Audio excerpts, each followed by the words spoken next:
Olá, convertedores de cafeína em código de Minas Gerais, aqui é a Ana. Olá, pessoas de Floripa, aqui é a Jessie. Pessoas, nesse episódio que nós vamos fazer aqui, a gente pensou muito em quem tá aprendendo a programar e tá aí em casa, nesses tempos que tá todo mundo fazendo home office, tá todo mundo trabalhando mais do que nunca, as pessoas pelo menos da área de TI, eu tô trabalhando quase dobrado, além das cria, além do tanto de coisa que tá aqui, eu vou começar a chorar minhas mágoas aqui, mas não vou fazer isso. Sabe aqueles episódios que é para guardar assim como guia? Não tem livro de cabeceira? Então, nós temos episódio de cabeceira. Exato. Esse é aquele episódio que nós vamos dar o caminho das pedras e, assim, é obrigação sua compartilhar com pelo menos 3 pessoas esse episódio. 3 pessoas novas. E nós vamos falar aqui de boas práticas de programação. Tudo que eu queria, Ana. Como você sabia? Solta a vinheta, Ellen. Solta a vinheta. Você está ouvindo Pode Programar. Porque nós podemos. Porque nós podemos. Porque nós podemos. Porque nós podemos. Porque nós podemos. Porque nós podemos. Porque nós podemos. Porque nós podemos. Nós podemos. Porque nós podemos. Então, pessoas, vocês conhecem aquele nosso programa maroto que tá ajudando a gente pra caramba a custear esse podcast lindo que vos ensina muita coisa? É lá o programa de apoiadores do PicPay, já ouviram falar dele? E quem não viu ainda, a gente tem um programa para ajudar aqui a manter os custos, como de hospedagem, porque tudo tem custo. Então, para estar no Spotify tem um custo, estar em todas as redes tem um custo. A edição desse episódio tem um custo. Então, a ideia é que vocês possam nos ajudar a manter o podcast no ar. Bom, e para apoiar, como é que você faz? Você vai no PicPay, no aplicativo. E olha, a gente fala do PicPay muito antes de ser modinha aí, hein? Por favor, PicPay, vocês estão devendo a gente, tá? É só procurar lá no PicPay por Pode Programar. E daí você pode nos apoiar. Nós temos 2 planos, um de R$5 e outro de R$20. Esse segundo, a gente faz sorteios mensais para os nossos apoiadores de livros, caneca e outras coisas para eles. E nos próximos meses aí, acho que eles vão receber mais uma surpresinha também. E é isso. Então, quem puder, nos apoie. Se não puder, comente, deixe comentários, compartilhe nas redes sociais. E apresente para outras pessoas o Pode Programar. Exatamente. Nós estamos aqui, olha só, nessa parte de isolamento, fazendo conteúdo para vocês. Eu poderia estar matando, poderia estar roubando, mas não. Eu tô aqui fazendo conteúdo para vocês. Estou compartilhando conhecimento. Então, bora lá. PicPay, Pode Programar, ou vai no nosso site, que é podeprogramar.com.br/apoiadores, que lá também tem uma listinha, tem fotinho das pessoas e tudo mais. Bora? Bora lá. O nosso episódio, então? Bora.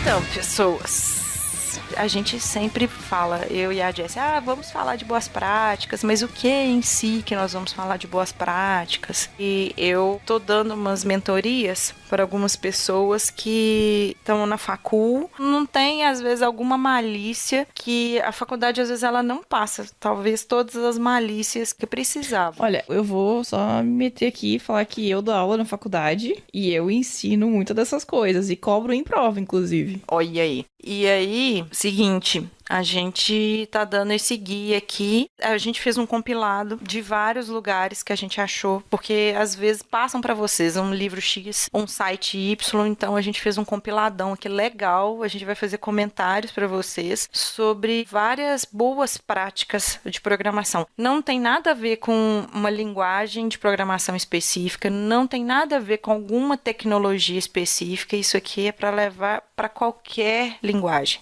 Vamos começar aqui, nós vamos falar algumas mais diretonas, que a gente elencou assim, nossa, bacana. E depois nós vamos falar de outras mais genéricas que tem até sigla para isso. Um negócio bem legal. Bom, a primeira delas, acho que é a que a gente mais bate martelo, quer dizer, bate martelo não, a gente mais fica insistindo, principalmente quem tá começando, que é nome de variáveis, constantes e métodos. Nomes são muito importantes. Pensa assim, Nossa. Os pais de vocês pensaram, às vezes, por meses pra escolher o nome de vocês. Aí você pega aqueles que vão, assim, no cartório e não pensou no nome. Geralmente não dá certo. Exato. E é a mesma coisa com o nome de método, nome de variável, constante, até mesmo de projeto. Então, assim, muito cuidado. É para nomear com nome simples, mas que eles sejam bastante intuitivo e que tenha a ver com o escopo, sabe, do código. Não vem me usar assim variável x, y, z, exceto lá no for, que tem um i lá, geralmente. Ali faz todo sentido, tá ali.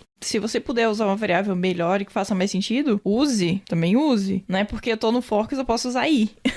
Bem, eu uso só i até porque tem outras coisas que a gente vai falar aqui que pra mim faz sentido de deixar ali só i. Eu mostrei pra Jess um código aqui que eu usei, um link que eu usei x. Quem não entende C#, link é como se fosse uma função lambda, tá? Então, é uma forma mais... Ela é mais bonita, né? Assim, ela é mais elegante.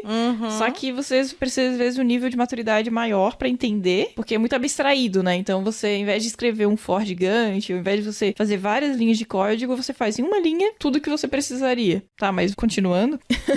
Então, aí é o seguinte, nome de constante, ela tem que ter, assim, muito a ver com escopo, nome de variável, substantivo, e às vezes pode ter de 1 a 2 palavras ali juntas, e aí, sim, sempre batendo no martelo, cada linguagem tem uma convenção, ou camel case, ou tudo minúsculo, ou tudo maiúsculo. Ou no caso do Python, você tem que escrever as palavras separadas com underline. Você não pode usar camel case. Camel case, pra quem não sabe, é letra minúscula, aí você escreve a palavra, começa uma nova palavra, você bota a letra maiúscula. Então, por exemplo, calcular média. Então, você escreve calcula, tudo minúsculo, aí o média você bota o M maiúsculo e o resto em minúsculo. Então, começa, né, o calcula o C com maiúsculo e termina o média, o M maiúsculo. Cada primeira letra de cada palavra vai ser maiúsculo, e aí tem algumas convenções de algumas linguagens que é bom vocês estarem olhando isso. E método, gente, tem verbo. Igual a Jess falou, calcular alguma coisa. Não coloca calcula, não coloca valida, validar, verificar. Tem um R ele. Se você usar em português, colocar o verbo bonitinho. Em inglês, aí você também tem que estar olhando o idioma que vai estar sendo usado na hora que você escrever ali. Porque realmente, em inglês é diferente, mas sempre é verbo no infinitivo. Não coloca o verbo se não for no infinitivo. Se eu ver código assim, eu mato. Dá vontade de pular da ponte na hora que eu vejo um valida isso, obtém isso. Não, não é obtém, é obter, filtrar, validar, calcular e por aí vai. Pronto, já fiquei mais calma já. Normalmente eu escrevo em inglês. E aí, quando eu vou escrever em português, eu tenho uma certa dificuldade em escrever o verbo no infinitivo. E às vezes eu escrevo muda, pega. Não, Jess, você não faz isso não. É porque é difícil escrever em português, é isso que eu tô falando. Então, quando eu faço, às vezes, eu confesso que eu cometo esse probleminha aí. Não. Vou te mandar meu código, Ana, em português. O meu código em português você viu hoje, bonitão. Apesar de que eu já mostrei um código pra você que me dá vergonha, mas tudo bem. Uma coisa que eu também não tenho vergonha, assim, que eu tento fazer tudo certinho, e a ideia do Visual Studio, ele é lindo pra fazer isso, é identar código. Então, assim, entende o negócio. Sabe quando você tem um texto, aí você tem um parágrafo? Parágrafo, você tem um recuo da primeira linha. E aí você sabe que tá mudando ali o assunto e tudo mais. No código, o que acontece? O recuo vai de linha a linha. Então, tem linguagem aí que você usa espaço, aí 3, 4 espaços ou 2. Tem linguagem que você usa só o tab, e aí você vai entendendo ali o que vai acontecendo, porque vai tendo uma hierarquia. É um aninhamento, né? Aninhamento, a palavra. Então você vai aninhando as coisas uma dentro da outra, né? Então você vai criando níveis de código. Sim, e cada nível você vai dando um recuo ali para entender. Então, quando você está escrevendo um código, ou você ou outra pessoa vai entender melhor o que está acontecendo quando você identa ele. Por Exato. favor. Essa parte aqui que a gente tá falando, ela é muito visual, né? Então, pra quem não entendeu o que é indentação, joga aí no Google, veja, né, visualmente a indentação acontecendo e veja exemplos sem indentação de código e veja qual é a diferença de leitura. Eu gosto muito de lembrar a programadores e futuros programadores que o que a gente mais faz como programador é ler, não escrever. Se você passa muito tempo lendo, é importante que o que você está lendo é legível, é fácil de entender. Escreva pra você, o seu eu do futuro não vai lembrar o que você tá fazendo. Se você não consegue escrever pensando no outro, escreva pensando em você, o seu eu do futuro. Olha ela queimando pauta. Depois de 70 e tantos episódios, eu vou cair no tapa aqui com a Jessie. Eu só tô falando o óbvio. Eu já falei isso várias vezes em algum episódio, então... Tá bom. Continua. Fala o próximo. Tá, o próximo é: escreva mensagens claras pro seu usuário. Nossa, sim. Não importa se é um input, né, um label de um formulário, não importa se é uma caixa de alerta, não importa se é uma mensagem de erro, escreva coisas que façam sentido. E, por exemplo, eu tenho uma mensagem de erro. Cara, trata o erro, sabe? Não joga qualquer coisa na tela pro usuário. Vai fazer sentido eu jogar na tela do usuário, erro 333-2020x. O que o usuário vai entender disso? Ele vai ficar desesperado, correndo igual o urso do pica-pau com a mão na cabeça. E pra quem não sabe do que se trata, procura no YouTube. Então, é muito importante essa relação que a gente tem de conversa, né? Do nosso sistema conversar com o nosso usuário. Então, seja claro no que você quer dizer e claro no que você quer receber. Gente, se você quer receber maçã, você não pode pedir laranja, né? Sim. A pessoa não pode entender qualquer coisa, ela vai mandar abóbora. Você quer que manda maçã? Pede claramente isso. E agora, no contexto que a gente está muito mais digital, estamos fazendo muito mais aplicativos. E agora, a velocidade do que a gente tem falado ultimamente, aí já um tempo atrás, essa velocidade vai aumentar muito com relação a produtos digitais. Então, por favor, seja claro com o seu usuário, jogue limpo. E também ajude ele a não errar, né? Então, por exemplo, eu tenho um campo de CPF. Cara, coloque lá qual é o número máximo de caracteres, coloca máscara, deixa claro pra ele o que ele pode fazer ali. Ele espera número, espera letra. No caso do CPF, eu preciso botar o ponto, não preciso. Tudo isso é importante. Tem um aplicativo, eu tô tentando cadastrar nele, eu não consigo porque ele não aceita a minha senha e não me fala o que é a bênção da senha forte, que eu preciso fazer, qual que são os requisitos. A senha é tão forte, Ana, que nem ele pode te dizer como é que você monta. Tem que ser tão secreto que nem eu sei como que eu vou fazer. Oh, meu Deus do céu, é uma plataforma aí de vídeo, eu tô querendo ver curso ali, uma outra plataforma, e eu não consigo, simplesmente não consigo cadastrar, e eu tento colocar a minha senha forte padrão, aí quando eu mudo alguma coisa, ele fala assim, falta isso, aí eu, beleza, então eu volto, coloco a minha senha padrão de caracteres especiais e tudo mais, aí ele fala que não é. Aí você vai ter que fazer o quê? Você vai ter que entrar em contato com o suporte, vai onerar o suporte, dar custo para a empresa porque o desenvolvedor não informou. Aí vai chegar e vai falar assim, nossa, aquela menina é muito palestrinha, tá falando coisas ali que eu já sei, sabe tanto que você não colocou. Então, por favor, gente, o usuário, às vezes, ele precisa de ser indicado as coisas, independente se o usuário é um usuário comum, se é um usuário avançado. Exato. Independente disso. Existem níveis de sistema visual, a parte de design e de usabilidade do sistema que tem níveis de acordo com o usuário. Então, eu tô trabalhando com usuário avançado, tô trabalhando com usuário iniciante. Isso muda. Então, por exemplo, eu tô fazendo um aplicativo voltado para um público da terceira idade. Cara, tem que ser o mais claro possível. Tem que ter botões grandes, eu tenho que ter letra grande, eu tenho que ter uma tela que vai conseguir aumentar a fonte. Então, tem um monte de coisas aí que, às vezes, eu tô trabalhando lá com uma turminha de dev de 20, 30 anos que não pensa nessas coisas, sabe? Não tem um time de UX ali pra dar assessoria, não tem designer, não tem... Não tem um time diverso pra tá vendo essas condições. Exato. E aí não vai pensar nessas coisas. Então, pense um pouco fora da caixinha, sabe? Não pensa só em você que tá fazendo. O mais importante é a pessoa que vai usar o seu produto, né? Em cima disso tudo, gente, o que mais valoriza no sistema são os usuários do que o valor monetário que ele te agrega. Se eu dou a Netflix pra uma criança usar, se eu dou a Netflix pra um idoso usar, os dois públicos usam. Meus filhos usam o YouTube Kids, assim, minha filha de 1 ano, ela já tá sabendo escolher o videozinho que ela quer. Então, ela já tá tendo poder de escolha, já tá tendo poder de opinião. Mas não é isso que eu quero levantar. O que eu quero levantar é que uma plataforma que tem uma interface intuitiva é que faz com que a tua filha de 1 ano e meio ou a tua mãe de 70 anos consigam usar, entendeu? É isso que eu quero dizer. Então, você abre um leque. A Netflix essa semana passou, em valor de ações, se eu não me engano, a Disney. Claro, tem um monte de coisa aí que não é só o aplicativo dela e a usabilidade que conta, óbvio que não. Mas o que eu quero dizer é que, assim, hoje no mercado todo mundo tenta ter um aplicativo tão bom quanto a Netflix. Eu não sei agora, fugiu o nome, mas como se fosse campeonato de Flutter, que o pessoal tenta o mais rápido possível copiar aquela interface. Então, assim, pensa, se você consegue copiar rápido uma interface, é porque aquela interface ela é fácil de ser até usada. Então, se às vezes não tem muito componente, se você não deixa claro as coisas, aí vai. Então, beleza. Vamos pular pro próximo tópico que a gente falou demais desse. Uma coisa que é muito importante, gente, usar blocos try-catch. Por exemplo, eu abro um método e eu coloco lá o try, coloco alguma coisa dentro e se der alguma zica, ele vai cair pro catch. E eu posso colocar N catches necessários. Eu gosto de exemplificar o try catch como se fosse... Sabe aquela bolinha que tá ali na ponta da mesa que vai cair? Uhum. E daí você pega ela no último minuto? Sei. Então, é tipo isso.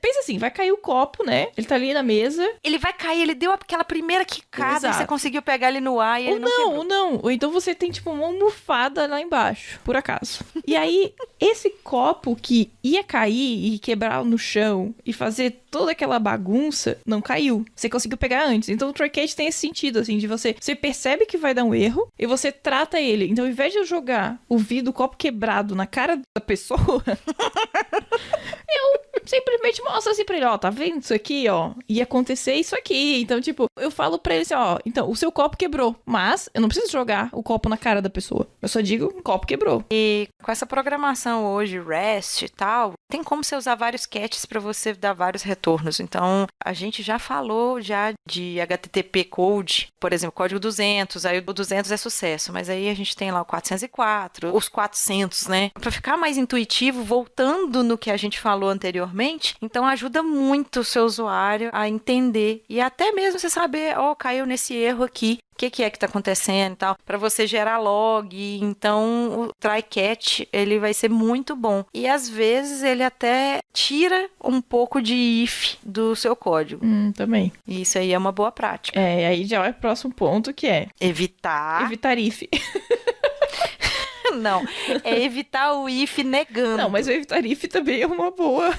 Mas, assim, evitar fazer if negando, por exemplo. No C#, você coloca if idade igual a 0. Igual a 0. Quando você quer negar, você coloca um ponto de exclamação e um igual. Então, assim, qual que é a necessidade de você fazer isso? Às vezes tem necessidade? Tem. Eu vou estar usando, às vezes, esse ponto de exclamação aí, que em N linguagens ele troca o sentido, mas, assim, muito cuidado na hora de você usar isso. Eu já peguei vários casos de eu não entender a princípio o que acontecia, porque eu passava direto naquela linha ali do if, caía em alguma condição e simplesmente eu não enxergava aquele ponto de exclamação. Vai ter linguagem que não vai ter ponto de exclamação, né? Vai ser maior e menor, depende da linguagem. Mas o ponto aqui, eu acho que é o if ficar mais óbvio. E primeiro, né, o meu if faz o mais óbvio, o meu else talvez faça o menos óbvio, ou talvez eu nem tenha else, né? Dependendo do que eu vou fazer. Eu gosto de fazer um pouco diferente, que eu gosto de sempre de sair do método ou sair do código o mais rápido possível, né? Sim.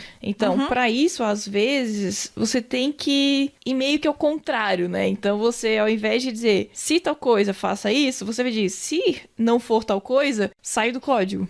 Então, às vezes, você tem que pensar ao contrário. E aí, você tem que negar. Exatamente. Ao invés de você precisar, às vezes, de um if e um else. Às vezes, você, com um if, você já vai bater aquilo ali. Mas, assim, evite ficar usando isso se não é óbvio. Se você tá só invertendo ali a condição, se você pode usar claramente a condição, para que você vai usar negando? Então, vamos colocar uns ifs aí mais óbvios e, se possível, não tem necessidade de você usar o else nem sempre. E, às vezes, você vai usar lá o if else, else if. Cara, se seu código tá cheio de if, eu acho, calma, dá uma olhada melhor, chama um amiguinho, senta do lado, amiguinha, tenta botar o olhar de outra pessoa ali no seu código, porque talvez tem jeito de simplificar. Às vezes usar um dicionário, né, uma lista, não sei, dependendo da linguagem, cada um chama de um jeito, um array. Você tá usando ali if um dentro do outro e aí, quando você vai dentar o código, ele parece que tem tipo um funil. Eu vou falar com vocês, evite código Hadouken. Se vocês procurarem na internet, tem a figura do Ryu fazendo tipo um Hadouken, assim. Aí tem aquele monte de if. Gente, aquilo ali, não sei vocês. Eu não sei se é... Se Mano, mas sabe como é que resolve isso? É só não indentar. Não ia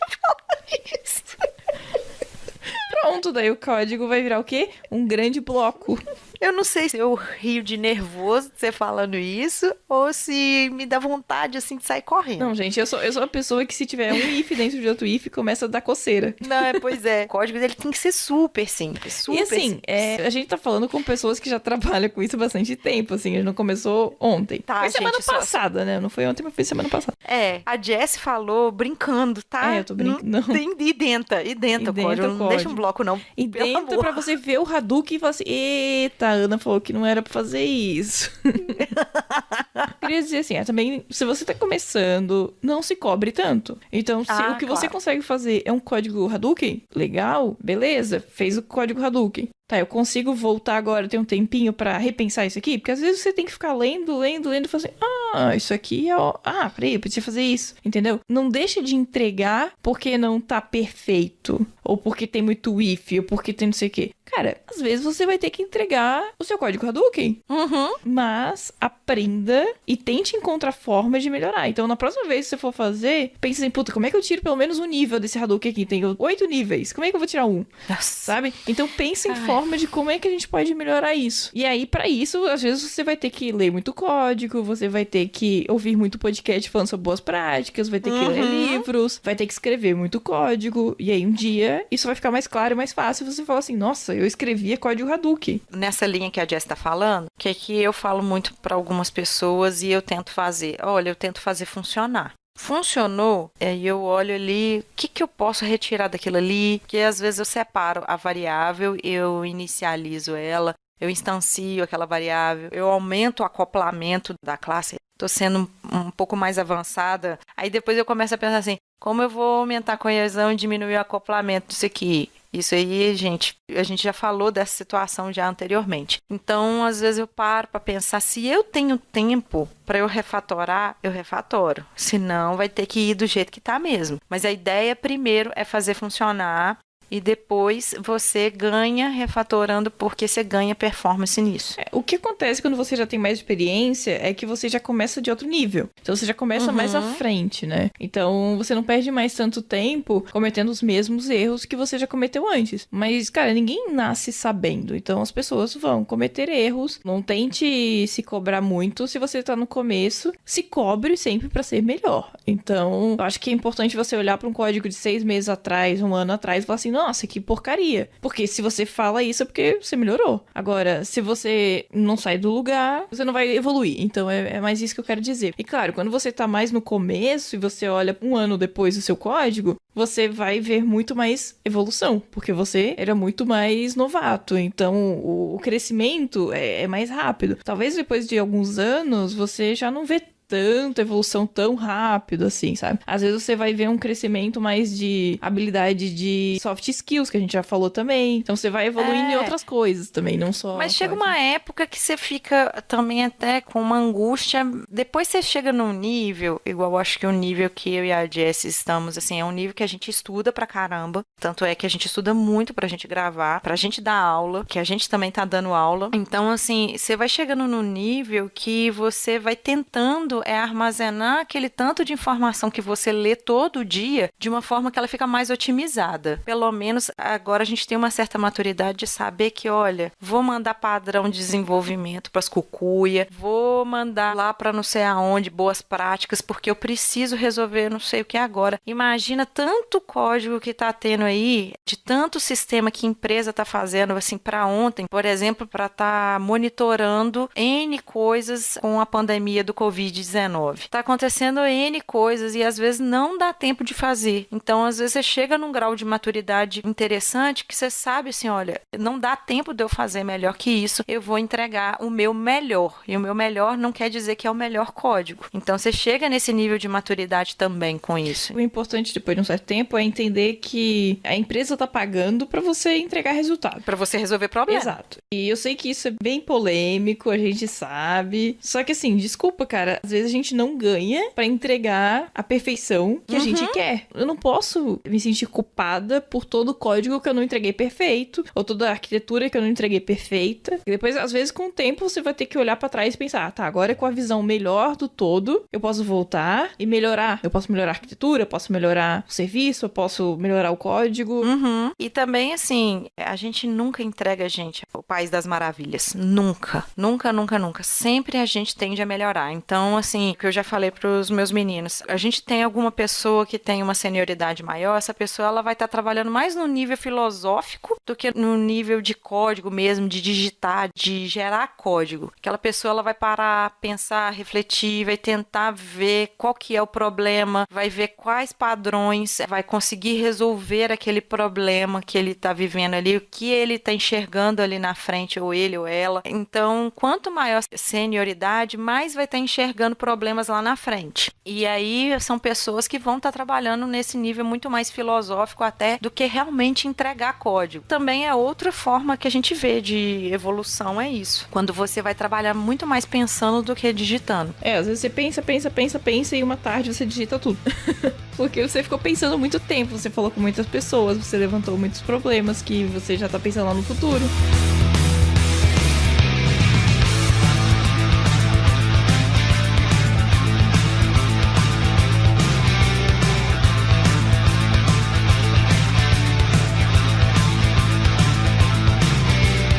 Então, agora nós vamos dar umas práticas aqui que elas têm até nome. São siglas. Vou falar aqui do KISS. KISS mesmo, tipo beijo do inglês, que seria Keep It Simple, Stupid. Meu Deus. Gostou do meu inglês? Nossa. Mas assim, o que a gente tá falando aqui, que quanto mais simples o código... Não, traduzindo, né? Traduzindo essa bela frase que você falou mantenha isso simples, pequeno paspalho.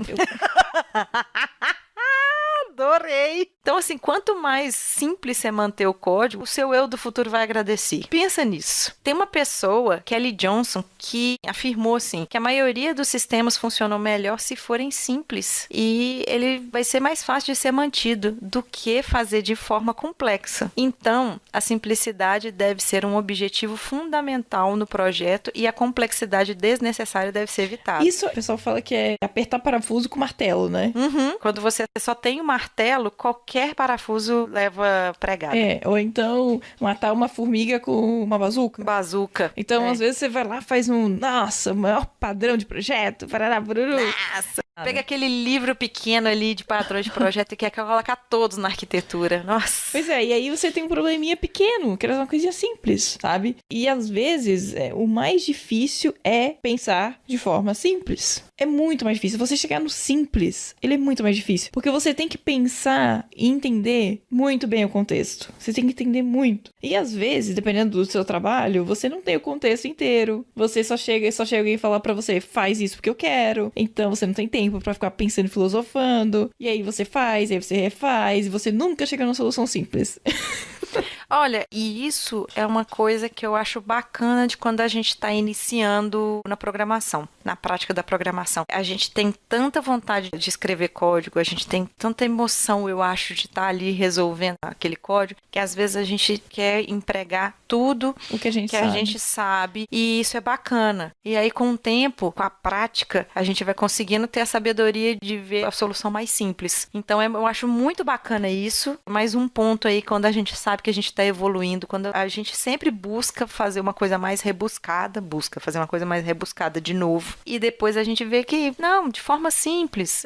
Igual eu estava mostrando para a Jessie um código que eu fiz, como é a arquitetura que eu fiz esse código, ele ficou assim, de uma forma enxuta, fácil. A Jessie, ela tá começando a ter, assim, um pouquinho de familiaridade com o C# e ela já viu, já entendeu, não entendeu bem exatamente, porque eu não expliquei todo o contexto, o que eu tava fazendo. No meu caso, é um pouco mais fácil, porque eu já programo em outras linguagens e... Sim. Né, eu não tô aprendendo do zero, então, mas eu entendo os padrões de projeto, então é bem mais simples, mas...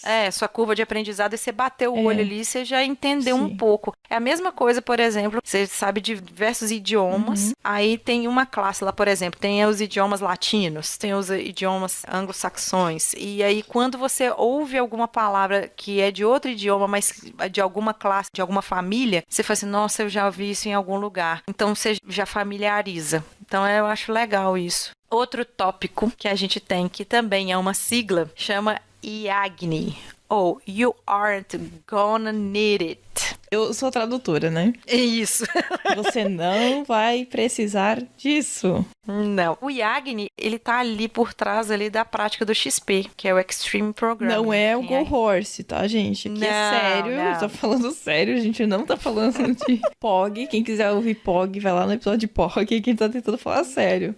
A gente tá falando aqui do XP mesmo, a metodologia, que ele usa muito esse princípio. Às vezes você tem uma ansiedade tão grande de colocar tanta coisa ali, ou às vezes fala assim, eu acho que no futuro vai ter uma validação ali que eu vou precisar de fazer. Se você não precisa daquilo agora, não faça, você vai isso também tem a desperdiçar o ver tempo. com o Lean, né? Que Sim. fala de que a gente tem que entregar agora o que a gente precisa pra agora. Entrega valor, sabe? Depois a gente volta aqui. Claro, isso pode criar problemas também, isso é bem controverso. Eu gosto de lembrar do site do iFood, né? Eu fui uma das pessoas que usei o iFood em São Paulo, sei lá, deve ter sido no dia do lançamento. Era um site todo branco que tinha uma pizzaria e você pedia por ali. E era isso. Não tinha cadastro, não tinha nada. Isso se chama MVP. MVP. Exato. Que é o menor produto viável, né? Qual é o menor produto que eu posso entregar valor pro meu cliente? E aí foi isso que eles fizeram para poder testar se tinha pessoas interessadas em pedir pizza, no caso, pelo site, e se tinha pizzarias interessadas em vender a pizza pelo site deles. De ter um intermediário Exato, para isso, se né? havia interesse. Então essa foi a forma que eles encontraram de testar. O que eu quero dizer aqui do XP e do IAGNI é, cara, a gente tem que fazer para entregar valor agora. Então, se eu for pensar em coisas muito à frente que ainda não sei se vai precisar, eu vou criar esse método porque talvez eu precise, vou criar essa classe porque talvez eu precise. Cara, você não precisa agora. Deixa que o seu eu do futuro se preocupe com isso. Eu vou colocar na interface unicórnios, arco-íris, e vou fazer altas animações ali com CSS. Não, velho. Faz um negócio simples. Tenta usar cores mais minimalistas ali. Se você ainda não tem uma diretriz do que você vai utilizar, vai no simples. Vai no Bootstrap. Vai no Bootstrap, pega ali um template e vai ser feliz. E pronto. E depois você vai resolvendo aquilo ali. Tem mais uma outra sigla, que é o DRY, ou Do Not Repeat Yourself. Meu Deus, a professora de inglês quase. Não se repita, pequeno gafanhoto. Oi, gente, falar com vocês que toda vez que eu vou ver o Do Not Repeat Yourself e eu vejo o Não Se Repita, eu me lembro... Não se reprima, não se reprima. Não se Entregamos a repita, idade, né? Mas não é da minha época, não. É da época da minha mãe. Eu só queria deixar claro isso. Então, não é bem a minha época, não, mas é a época dos menudos lá, que tem essa musiquinha. Então, por favor, bota isso na cabeça. Coitadas pessoas. Pequeno Padawan. Entenda realmente o dry em inglês. A gente pode traduzir como um código seco. Pode ser. Não, gente, traduz como não se repita. Não se repita. Caramba, se a gente tem um idioma que pode falar não se repita, por que eu vou falar código seco? Não, jamais. Você nem vai lembrar do código seco, você vai lembrar do não se repita pra sempre. Vai me odiar por isso, mas é por isso que eles te amam, Ana, não é a mim que eles amam, então... Para com isso, é por isso que eles te amam, é por isso que você vai contribuir ali no PicPay com a gente, é pra gente continuar falando essas coisas. Coitados. Sabe aquele código que você tem lá que calcula a média? E que ele aparece 5 vezes só numa classe? Então, não se repita. Por que você precisa de 5 métodos que fazem a mesma coisa? Então, é isso. Olha para aquele código, vê quantas vezes os métodos estão repetidos, vê quanto aquele código se repete. Provavelmente, se você estiver fazendo uma orientação objeto legal, isso não vai acontecer. Mas, se você estiver fazendo um pseudo orientado a objeto metido a estruturado, ele vai começar a se repetir. Então, toma cuidado. Então, a gente tem um episódio, gente, para vocês ouvirem, que são os pilares da programação orientada a objeto. Nós vamos deixar o link, mas a gente vai falar qual que é. Nós temos o episódio 21, foi no 21 mesmo que a gente falou os pilares da programação orientada a objeto. E quem foi que deu esse nome Dry para esse princípio, vamos dizer assim, foi o Andrew Hunt e o David Thomas, no livro O Programador Pragmático. Vocês sabem de quando que é esse livro? Ele é antigo, ele é da década de 1970. Ou seja, as pessoas continuam errando as mesmas coisas. Por quê? Porque a gente nasce do zero, gente. Ninguém nasce lá, né, sabendo tudo, então... E a gente acaba fazendo código ambíguo, a gente acaba repetindo coisa, ou às vezes a gente vai dar manutenção no código, não tem tempo de estar observando, estudando e tem que entregar alguma coisa para ontem, e aí você acaba repetindo o código. Então, você vou repetir isso aqui mesmo, depois eu vejo como é que eu faço, depois eu refatório, e a gente nunca volta para refatorar. Porque daí a gente fez lá você não precisa disso agora, daí você não volta para refatorar. Só que é o seguinte, a gente tá falando muita coisa aqui, a gente dá os tapas na cara, depois a gente tá dando um beijinho e sopro, né? Depois. Como a gente falou nos 2 princípios anteriores, o Kies, o Yagni, a gente tem que ter ali uma malemolência, sabe? Então, às vezes, não tem jeito, vai ter que repetir código, às vezes vai ter que colocar alguma coisa muito parecida ali em algum lugar, 2 lugares diferentes. Vou precisar de ter alguma ideia. Às vezes você não tem tempo de fazer uma abstração legal e não tem tempo de fazer um encapsulamento interessante. E aí acaba separando as coisas, acaba colocando o código copiado. Não tem jeito. Não tem jeito. Às vezes copia do Stack Overflow, então é isso aí. Por favor, se for copiar lá do Stack Overflow, muda o nome das variáveis. Pelo menos isso, gente, por favor. E eu vou deixar outra dica também. Se você for copiar a prova do coleguinha, muda o nome da variável também. Ai, tá, gente? Isso aí foram indiretas para os alunos da Jessie. Ai, e tem mais uma sigla, na verdade um acrônimo. Mas esse aqui é mais... Nossa, esse aqui, ele rende um episódio inteiro. Já rendeu. Já rendeu o episódio. Rendeu. Que é o Solid. A gente, lá no episódio 36, a gente falou do Solid. Faz tempo em que a gente falou dessas coisas? Faz. Pra você ver. E a gente agora tá compilando tudo aqui para as pessoas e passando as referências, tudo. Tipo assim, você vai naquele blog e fala assim, olha, eu já falei nisso aqui, clica aqui no link e tal. A gente já tá nesse nível já. Mas isso, o que acontece? A gente tá aqui juntando tudo o que a gente já falou para vocês. Olha só que serviço maravilhoso que a gente tá fazendo. Olha, entregando de mão beijada para vocês um compilado de quase 70 episódios para vocês. Nesses momentos que a gente tá aí, às vezes sem nada para fazer, ou às vezes querendo ouvir um podcast. Ou você que tá lavando a louça enquanto ouve a gente. Tem um episódio muito legal que chama Ágil para toda Exatamente. obra, que você pode estar ali lavando louça e usando metodologia ágil para isso. Esse é meu episódio favorito. Algumas diquinhas só pra gente arrematar o que a gente falou aqui. Então, se o código não for autoexplicativo, está errado. É igual piada, gente.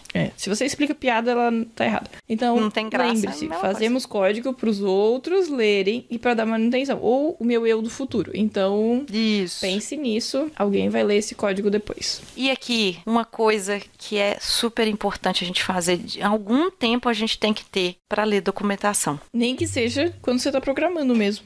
Vai lá, googla a documentação do que for, deve ter um get started, deve ter alguma coisa ali resumida pra depois você ir numa detalhada. É igual o manual de instrução. Eu sei que ninguém lê, mas deveria. Evitaria problema. Então, siga essas instruções. E finalmente, gente, pelo amor de Deus, acabou o código, testa muito. Testa colocando tudo quanto é jeito, coloca caractere especial, coloca um monte de coisa. O seu código lá estão falando que é pra colocar 10, tenta colocar 50. E se você puder, escreva testes automatizados, por favor. Avisa pra gente que vocês estão conseguindo fazer teste automatizado aí, porque a gente nem tá tendo tempo mais de fazer isso. Eu tô fazendo, Então, fale por você. Esfrega. Então eu falo por mim.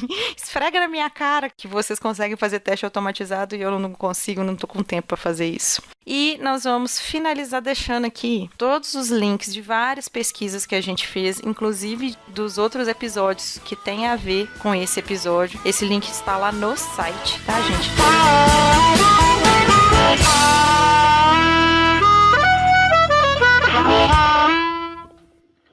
Então vamos falar aqui de livros mesmo, livros. O pessoal gosta de livro, então pega livro aí. Então além dos links que a gente está deixando, além desse podcast em áudio, lindo, maravilhoso, os livros. Programador Pragmático, que a gente já falou dele aqui. E aí a gente vai ter aí uma série do Robert Martin. O Uncle Bob, né? Ele tem, na verdade, mais um que é o Arquitetura Limpa, né? Mas aqui é o Código Limpo e o Codificador Limpo. O Código Limpo, ele é mais técnico mesmo. Então, ele vai te dar código, exemplo de como fazer e tal. O Codificador Limpo, eu digo que ele é mais um manual de como ser um programador melhor. Mas às vezes ele vai te dar dicas mesmo de como se portar no trabalho, como se portar com as outras pessoas, pessoas, como se portar em relação a projetos. É aquela coisa assim, leia o livro, mas também não fique maluco, tá? Porque eu acho que você pode ficar um pouco bitolado com esses livros. Aquele negócio que você quer usar tudo de uma vez. Não só né? isso, é que você começa a se cobrar demais. Você sentiu talvez. merda. Eu senti um bosta. Assim, mas eu já peguei muita coisa interessante.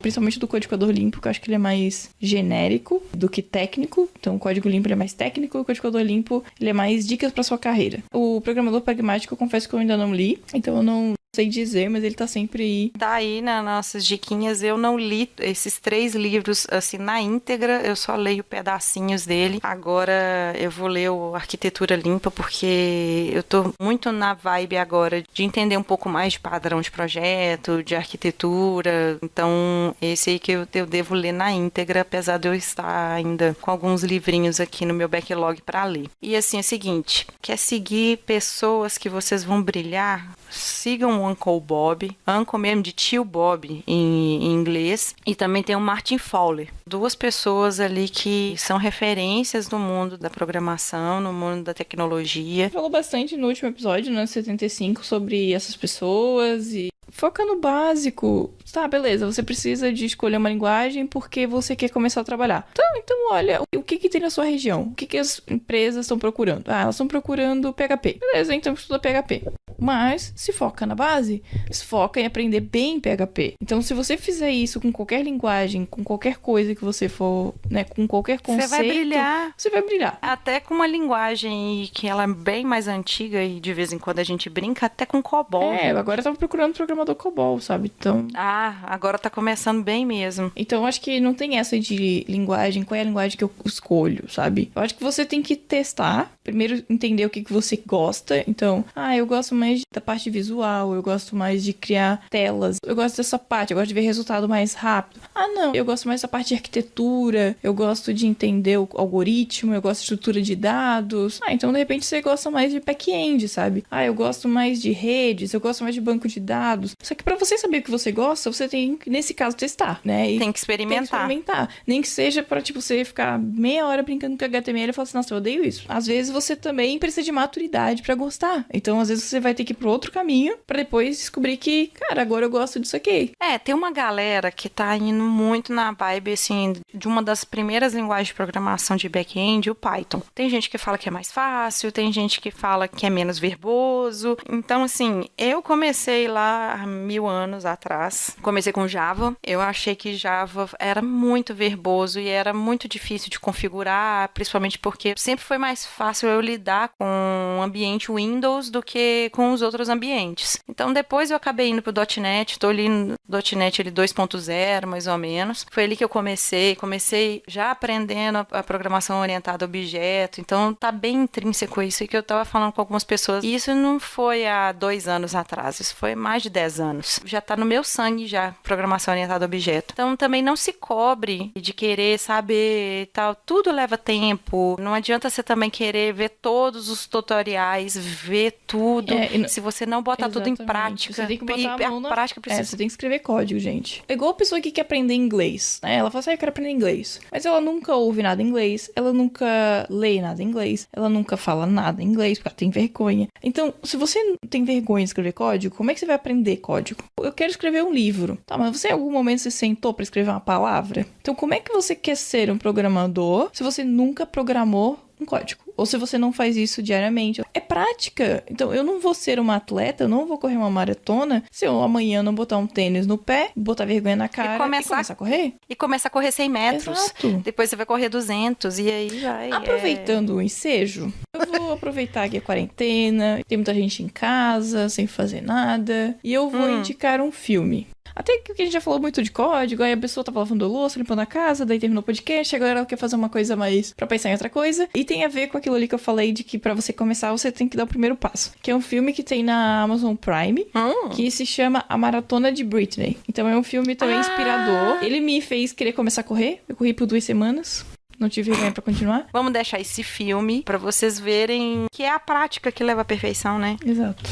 E as coisas demoram, as coisas não caem do céu do dia pra noite. Um beijo pra vocês, a gente agradece. Vai lá no iTunes, dá 5 estrelinhas pra gente. A gente fica feliz. vai lá no nosso YouTube, marca lá que você se inscreveu no nosso canal, ativa o sininho, que toda vez que tiver episódio novo, você pode pegar ali, porque nós temos o YouTube Music, temos um monte de coisa aí, então dá pra ouvir a gente em tudo e quanto é lugar. Spotify, no site, no YouTube, dá pra ouvir no Deezer também pelo Mundo Podcast, porque o pessoal do Deezer não criou nosso canal separado, tá tudo bem, porque a gente tá ali junto no Mundo Podcast e tal. E é isso. Quiser, manda pra gente uma mensagem nas nossas redes sociais, ou então por Tem e-mail. muita gente que manda e-mail lá pelo nosso blog. Eu tenho tentado responder alguns. Desculpa que eu não consegui responder. Manda com indicação, manda com reclamação, manda com elogio também. De vez em quando a gente recebe elogio. Mentira, a gente recebe bastante elogio. Obrigada, viu? Seus lindos. Lindos! Tchau. A gente ama vocês. Beijo. Beijo. Tchau.